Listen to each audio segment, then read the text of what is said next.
Ms. Martine Levy, President of the NGO UNESCO-Liaison Committee. Madame, you have the floor. Merci, Monsieur le Président.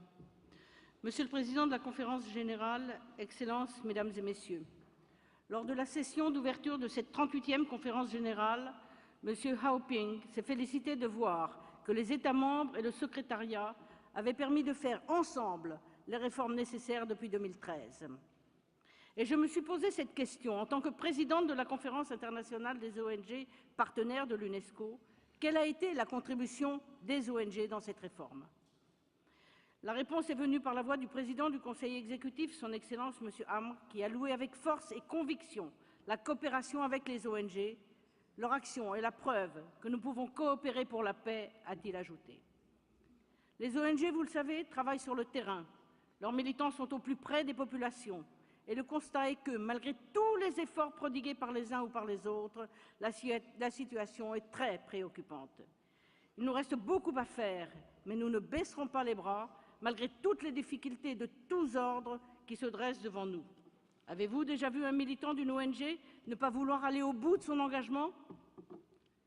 Madame la directrice générale, dans son discours d'ouverture de cette conférence, a dit « Je vous fais cette demande solennelle, faire avancer l'éducation de chaque enfant, particulièrement des filles. » Le comité de liaison réfléchit à célébrer le 11 octobre 2016 la Journée internationale des filles, qui a été promulguée par les Nations unies pour lutter pour le droit à l'éducation des filles, qui est un enjeu majeur. Comment accéder à la paix lorsque la pauvreté règne dans une famille, cette pauvreté qui atteint surtout les femmes? Est-ce par le combat des femmes par elles-mêmes que la pauvreté diminuerait?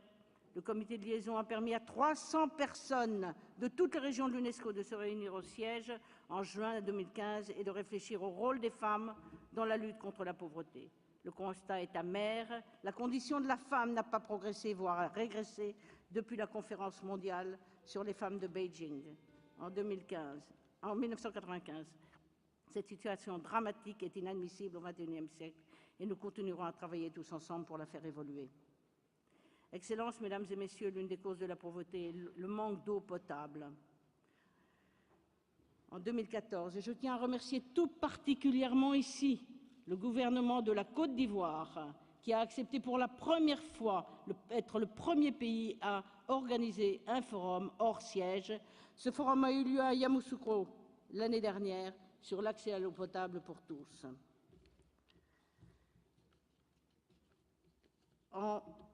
Cette année, en 2015, nous avons rassemblé environ 200 personnes en Chine, et je retiens à remercier le gouvernement chinois pour le forum qui a eu lieu sur le rapprochement des cultures, une seule humanité au-delà des diversités.